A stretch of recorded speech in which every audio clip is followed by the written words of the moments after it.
Welcome to the Slop Farm. Enjoy the video. In this video, I will explain how to play chess.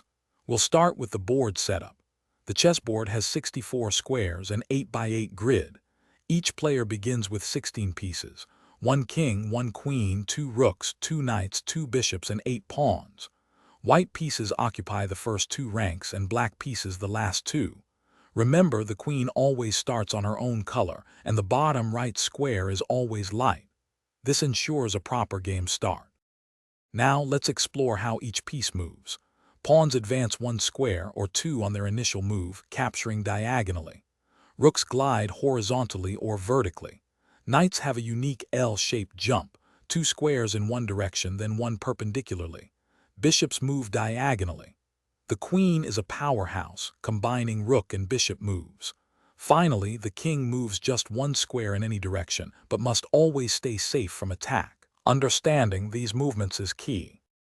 Beyond basic moves, chess features some exciting special actions.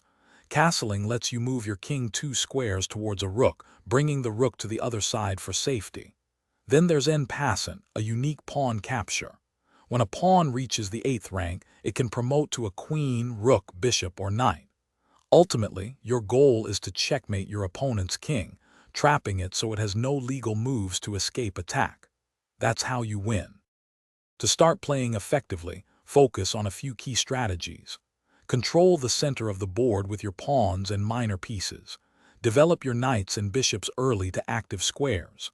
Castle your king to safety, typically on the king side within the first 10 moves.